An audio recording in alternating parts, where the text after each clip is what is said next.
India വൻ ശക്തികളുടെ പട്ടികയിൽ.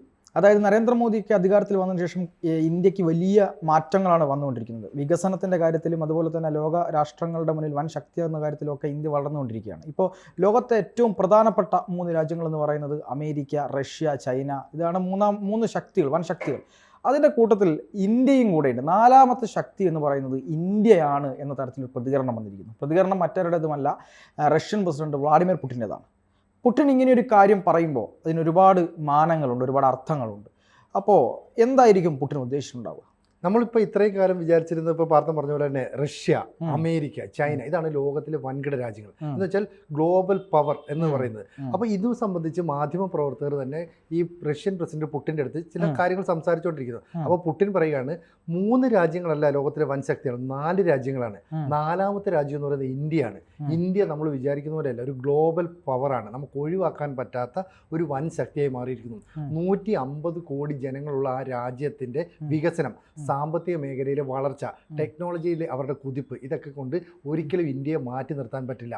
അപ്പോൾ ഇന്ത്യക്ക് ഇത്രയും വലിയൊരു പിന്തുണ കിട്ടുമെന്ന് ലോക രാജ്യങ്ങൾ പ്രതീക്ഷിച്ചില്ല. ഇപ്പോൾ ഫ്രാൻസ് ഉണ്ട്, സ്പെയിനുണ്ട്, ജർമ്മനിയുണ്ട്, UK ഉണ്ട്. അപ്പോൾ അവരൊന്നും പ്രതീക്ഷിക്കാത്ത രീതിയിൽ ഇന്ത്യയാണ് ലോകത്തിലെ ഏറ്റവും വലിയ ശക്തികളിൽ ഒന്ന് എന്ന് ലോകത്തെ തന്നെ ഏറ്റവും വലിയ രാജ്യമായ റഷ്യയിലെ പ്രസിഡന്റ് പറയുന്നു. അപ്പോൾ വ്ളാഡിമിർ പുടിൻ ഇങ്ങനെ ഒരു കാര്യം പറഞ്ഞതോടുകൂടി ലോകത്ത് മുഴുവൻ അത് ചർച്ചയായി മാറുകയാണ്. കാരണം നമ്മൾ ഇപ്പം ഒരു വികസ്വര രാജ്യം എന്ന നിലയിൽ നിന്ന് ഒരു വലിയ സൂപ്പർ പവറായി കുതിച്ചു കയറുന്നുണ്ട്.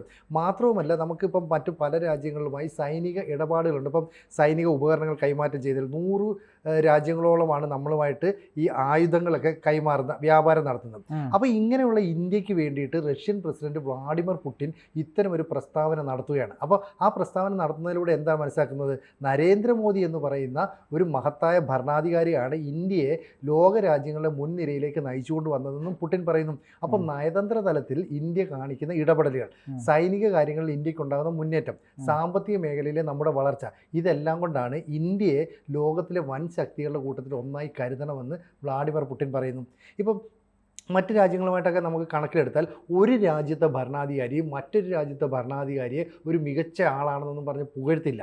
ഇവിടെ വ്ളാഡിമിർ പുടിൻ നരേന്ദ്രമോദി എന്ന് പറയുന്ന പ്രധാനമന്ത്രി ഒരു മികച്ച ലീഡറാണ്, അദ്ദേഹത്തിൻ്റെ കീഴിൽ ആ രാജ്യം വലിയ പുരോഗതി കൈവരിക്കുന്നു എന്നൊക്കെ പറയുന്നു. അപ്പോൾ ഇതിന് പിന്നിൽ റഷ്യയും ഇന്ത്യയും തമ്മിലുള്ള കുറച്ച് ബന്ധങ്ങളുണ്ട്. ഇപ്പോൾ നമുക്കറിയാലോ, ട്രംപ് വന്നാൽ ട്രംപുമായിട്ട് മോദിക്ക് നല്ല ബന്ധമാണ്, പുടിനുമായിട്ട് നല്ല ബന്ധമാണ്. അപ്പോൾ ഈ പുടിൻ എന്ന് പറയുന്ന ഭരണാധികാരി ഒരു വലിയ ശക്തിയായി മാറുന്നു, അല്ലെ ആ ശക്തിക്ക് വലിയ പിന്തുണ നൽകുന്ന രാജ്യം നമ്മളാകുന്നു എന്നൊക്കെ ഉള്ളത് ലോക രാജ്യങ്ങൾ ചർച്ച ചെയ്യുന്നതാണ്. ഇതിൻ്റെ പ്രധാന കാരണം റഷ്യക്ക് കുറേ ഉപരോധമൊക്കെ ഏർപ്പെടുത്തിയപ്പോൾ ഇന്ത്യയാണ് സഹായിച്ചത്. മാത്രമല്ല, ഇടക്കാലത്ത് USSR എന്ന് പറയുന്ന സോവിയറ്റ് യൂണിയൻ അത് തകർന്നതോടുകൂടി പിന്നെ ലോകത്തെ അനിഷേധ്യ ശക്തി അമേരിക്കയാണ്. അമേരിക്കയുടെ സഹായത്തോടെ പിന്നെ ചൈന വളർന്നു വന്നു. ചൈനയിൽ വലിയ നിക്ഷേപങ്ങളൊക്കെ അമേരിക്ക നടത്തി. മാത്രമല്ല, USSRൽ നിന്ന് ചൈനയെ വലിച്ചെടുക്കുകയായിരുന്നു അമേരിക്ക ചെയ്തത്. എന്നിട്ട് അവിടെ കുറേ ഇൻവെസ്റ്റ്മെൻറ്റ് നടത്തിയും കുറേ സാമ്പത്തിക സഹായം നൽകുകയൊക്കെ ചെയ്തതോടുകൂടി ചൈനയും വലിയ ശക്തിയായി മാറി. എന്തിനേറെ പറയുന്നു, കഴിഞ്ഞ 10 വർഷം കൊണ്ട് ലോകത്ത് വലിയ ശക്തികൾ ആരൊക്കെയാണെന്ന് പറഞ്ഞാൽ ചൈന, അമേരിക്ക, ഇങ്ങനെയാണ് കരുതുന്നത്. അപ്പോൾ റഷ്യയുടെ കൂടെയാണ് ചൈന നിൽക്കുന്നതെങ്കിലും റഷ്യയെക്കാട്ടിയും വലിയൊരു രാജ്യമായി ചൈന അങ്ങ് വളരുകയാണ്. ഇപ്പോൾ തൈവാനിൽ ഒരു പ്രശ്നം ഉണ്ടാകും, തൈവാൻ പിടിച്ചെടുക്കണം ചൈനയ്ക്ക്. ഇത് പറ്റാത്ത എന്താണെന്ന് വെച്ചാൽ അമേരിക്ക എതിർക്കുന്നുണ്ടാണ്. അപ്പോൾ തൈവാൻ പ്രശ്നവുമായി അമേരിക്ക ചൈന പ്രശ്നം. അപ്പോൾ ലോക രാജ്യങ്ങൾ ഇങ്ങനെ കണക്കൂട്ടുന്നത് സൈനിക ശക്തിയിലൊക്കെ അവരും വളരെ മുന്നില്ല. സത്യത്തിൽ റഷ്യ അതിനെക്കാട്ടിയൊക്കെ അപ്പുറമാണ്. റഷ്യയുടെ കൂടെ നിന്നുകൊണ്ട് ചൈന പതുക്കെ അങ്ങ് വളരുകയാണ്. ഇത് പതുക്കെ പുടിൻ മനസ്സിലാക്കുന്നുണ്ടായിരുന്നു. ഇപ്പോൾ ഉക്രൈനും റഷ്യയും തമ്മിലുള്ള യുദ്ധം ഉണ്ടായപ്പോഴാണ് ലോക രാജ്യങ്ങളുടെ ശ്രദ്ധയിലേക്ക് റഷ്യ വീണ്ടും കടന്നു വരുന്നത്. റഷ്യ എന്താ വിചാരിച്ച 2 ദിവസം കൊണ്ട് ഉക്രൈനെ കീഴ്പ്പെടുത്താമെന്ന് വിചാരിച്ചു, നടന്നില്ല. യുദ്ധം നീണ്ടുപോയി. പക്ഷേ റഷ്യയുടെ ആയുധങ്ങൾ, റഷ്യയുടെ നീക്കങ്ങൾ, ഇതൊക്കെ തന്നെ എല്ലാ രാജ്യങ്ങളും ശ്രദ്ധിക്കുന്നുണ്ട്. അപ്പം അമേരിക്കയ്ക്ക് മനസ്സിലായി, റഷ്യ നമ്മൾ വിചാരിക്കുന്ന പോലെയല്ല, പഴയ പ്രതാപകാലത്തെ ശക്തിയുണ്ട്. USSRനും അത് ആവശ്യം, അല്ല USSRന്റെ ശക്തി വീണ്ടെടുക്കുക റഷ്യയുടെ ആവശ്യം. അപ്പോൾ USSR എന്ന് പറയുന്നത് ഒരു കാലത്ത് ലോകത്തെ ഏറ്റവും വലിയ ശക്തിയായിരുന്നെങ്കിൽ അതേ ശക്തിയിലേക്ക് തിരിച്ചു വരണമെന്ന് റഷ്യ ആഗ്രഹിക്കുന്നു, പുടിനും ആഗ്രഹിക്കുന്നു. അതിന് തടസ്സമായിട്ട് നിൽക്കുന്ന ചൈനയാണ്. അപ്പോൾ ചൈനയ്ക്ക് ഒരു പണി കൊടുത്തിട്ട് ഇന്ത്യയെ വളർത്തിക്കൊണ്ടുവരണം. ഇതിന് ഇന്ത്യയും USSRും തമ്മിൽ വളരെ കാലം മുമ്പേ ബന്ധമുണ്ട്. ആ ബന്ധം റഷ്യ ആയപ്പോഴും തുടരുന്നുണ്ട്. അപ്പോൾ ഈ സൈനിക കാര്യങ്ങളിൽ പല യുദ്ധ സമയത്തും ഇന്ത്യയും ചൈനയും തമ്മിൽ, ഇന്ത്യയും പാക് യുദ്ധ സമയത്തൊക്കെ റഷ്യ ഒരുപാട് സഹായിച്ചു, USSR ഒരുപാട് സഹായിച്ചു. ഇപ്പോൾ റഷ്യ ഉക്രൈനുമായിട്ട് യുദ്ധം നടത്തിയപ്പോൾ അമേരിക്ക ഉൾപ്പെടെയുള്ള യൂറോപ്യൻ രാജ്യങ്ങൾ ഉപരോധം ഏർപ്പെടുത്തി.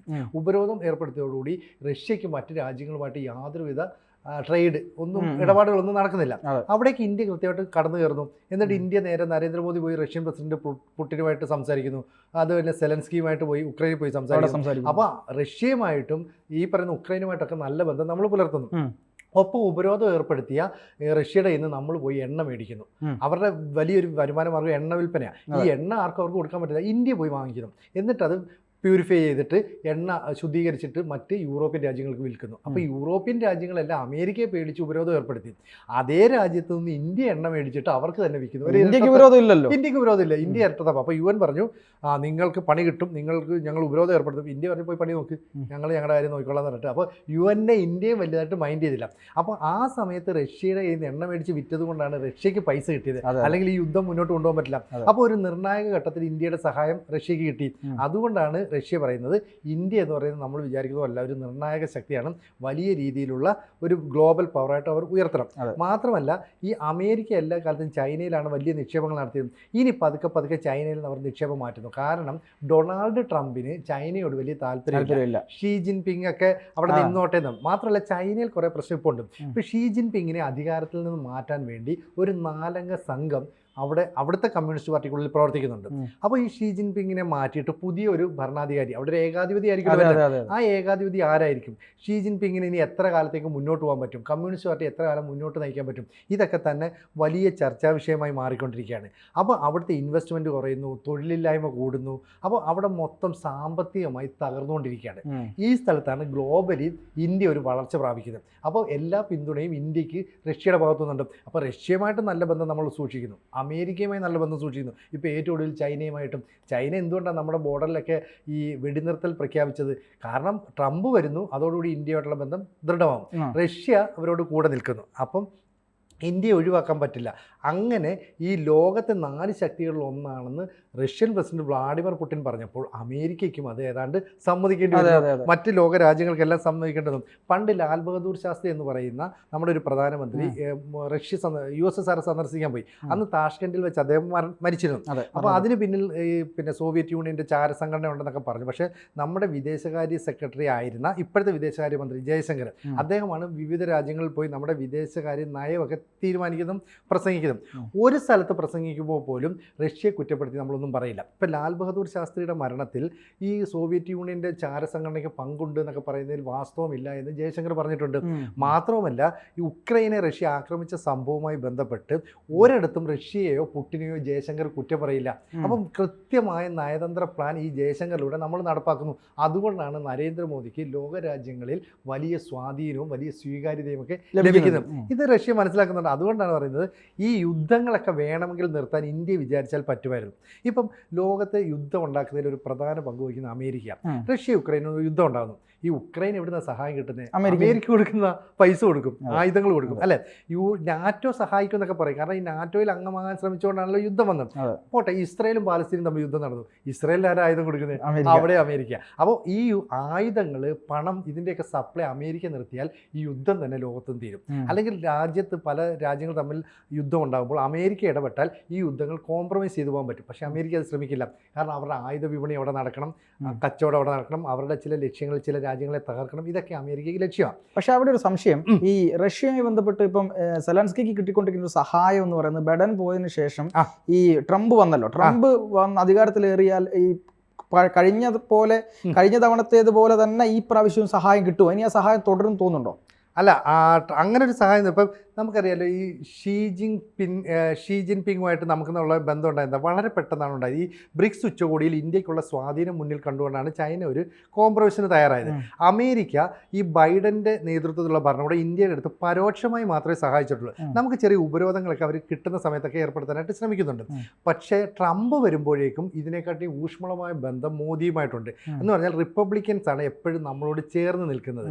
അതുകൊണ്ട് തന്നെ ഈ ബൈഡൻ പോകുന്നതാണ് ഇന്ത്യയെ സംബന്ധിച്ച് നല്ലത്, ബൈഡൻ നിൽക്കുന്നതാണ് ചൈനയെ സംബന്ധിച്ച് നല്ലത്. അപ്പോൾ ചൈനയ്ക്കുള്ള പണി റഷ്യയുടെ ഭാഗത്തു നിന്നും അമേരിക്കയുടെ ഭാഗത്തു നിന്നും കിട്ടുന്നുണ്ട്. ആ ഗോൾഡൻ അവസരം നമ്മൾ ഉപയോഗപ്പെടുത്തിയാൽ നമ്മൾക്ക് വലിയ വളർച്ച ഉണ്ടാകുമെന്നാണ് ഇപ്പോൾ പുറത്തു വരുന്ന വിവരം. ഇനി അമേരിക്കയിലെ ട്രംപിൻ്റെ ഈ ഇലക്ഷൻ സമയത്ത് അദ്ദേഹത്തിൻ്റെ കൂടെ നിന്ന ഒരാളാണ് ഇലോൺ മസ്ക്. അപ്പം മസ്ക് ഇന്ത്യയിൽ വലിയ തോതിൽ നിക്ഷേപം നടത്തണമെന്നൊക്കെ ആഗ്രഹിച്ചു. അദ്ദേഹം പറഞ്ഞു, ഞാൻ നരേന്ദ്രമോദിയുടെ വലിയൊരു ഫാനാണ്, അദ്ദേഹം ഒരു സൂപ്പർ ഭരണാധികാരിയാണ്, അദ്ദേഹത്തിൻ്റെ നയങ്ങൾ ഞാൻ എപ്പോഴും സ്വീകരിക്കുന്ന ആളാണെന്നൊക്കെ പറയും. എന്നിട്ട് ഇന്ത്യയിൽ നിക്ഷേപം നടത്താൻ മസ്ക് ശ്രമിച്ചു. അപ്പോൾ നരേന്ദ്രമോദി പറഞ്ഞു, അതിനൊന്നും പ്രശ്നമില്ല, പക്ഷേ ദേശീയത വിട്ടുള്ള ഒരു കളിക്ക് ഞാനില്ല, ഞങ്ങളുടെ രാജ്യത്തിൻ്റെ താല്പര്യമാണ് മുന്നിൽ, നിങ്ങൾ എന്തെങ്കിലും സ്വാർത്ഥതയുമായിട്ടാണ് വരുന്നതെങ്കിൽ എന്ന് പറഞ്ഞിട്ട് ആ ഒരു കാര്യത്തിൽ ഒരു മസിൽ പിടുത്തം നരേന്ദ്രമോദി നടത്തി. അപ്പോൾ മസ്ക് എല്ലാ രാജ്യങ്ങളിലും നിക്ഷേപം നടത്തണമെന്ന് രാജ്യങ്ങളെല്ലാം ആഗ്രഹിക്കുമ്പോൾ നമ്മൾ അങ്ങനെ വലിയ വിട്ടുവീഴ്ചയ്ക്കൊന്നും തയ്യാറാകുന്നില്ല, എന്നാലും മസ്ക് വന്നോട്ടെ എന്ന് പറഞ്ഞു. അങ്ങനെ ഇന്ത്യയിൽ നിക്ഷേപം നടത്താനായിട്ട് തീരുമാനിക്കുന്നതിൻ്റെ ഇടയ്ക്ക് മസ്ക് ചൈനയിൽ നിക്ഷേപം നടത്തി.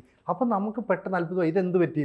അപ്പോൾ എന്താ പറ്റിയെന്ന് വെച്ചാൽ ഷീ ജിൻപിങ്ങുമായിട്ട് ഈ അമേരിക്കൻ പ്രസിഡന്റായ ജോ ബൈഡൻ ഒരു കൂടിക്കാഴ്ച നടത്തി, ഒരു ക്ലോസ്ഡ് റൂമിൽ. ആ കൂടിക്കാഴ്ചയ്ക്ക് ശേഷമാണ് ഈ മസ്ക് കൊണ്ടുപോയി ചൈനയിൽ നിക്ഷേപം നടത്തിയത്. എന്ന് പറഞ്ഞാൽ ഡീപ് സ്റ്റേറ്റിൻ്റെ ഒരു സ്വാധീനം അവിടെ ഉണ്ടാകുകയും ഇന്ത്യയിൽ നിക്ഷേപം നടത്തരുതെന്ന് പറഞ്ഞിട്ട് മസ്കിന് മേൽ പ്രഷർ ചെലുത്തി അവരെ കൊണ്ട് ചൈനയിൽ നിക്ഷേപം നടത്തി. അതുകൊണ്ടാണ് ഈ മസ്ക് ചൈനയിൽ നിക്ഷേപം നടത്തിയത്. ഇപ്പോൾ ട്രംപ് വന്നപ്പോൾ എന്തായി? സ്ഥിതിഗതികൾ മാറി.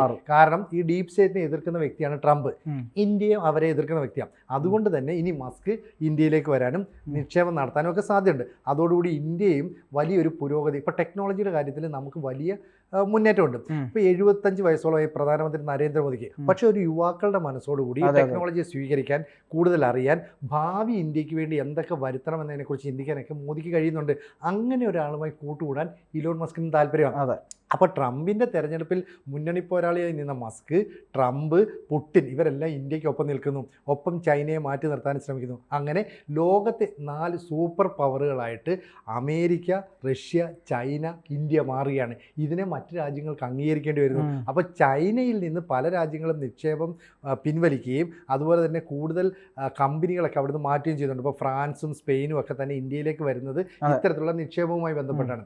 അങ്ങനെ ലോക രാജ്യങ്ങൾ അംഗീകരിക്കുന്നു ഇന്ത്യ ഒരു ഗ്ലോബൽ പവറാണ്. അപ്പോൾ ചൈനയ്ക്കൊരു പണി കൊടുത്തിട്ട് ഇന്ത്യയെ കൈപിടിച്ച് കയറ്റുകയാണ് റഷ്യ, ഒപ്പം അമേരിക്കയെ സപ്പോർട്ട് ചെയ്യുന്നു. എന്ന് പറഞ്ഞാൽ ഇനി ലോകത്തെ വൻകിട രാജ്യങ്ങളിലൊന്നായിട്ട് ഇന്ത്യയും മാറുന്നു എന്നാണ് നമുക്ക് മനസ്സിലാക്കാൻ കഴിയുന്നത്.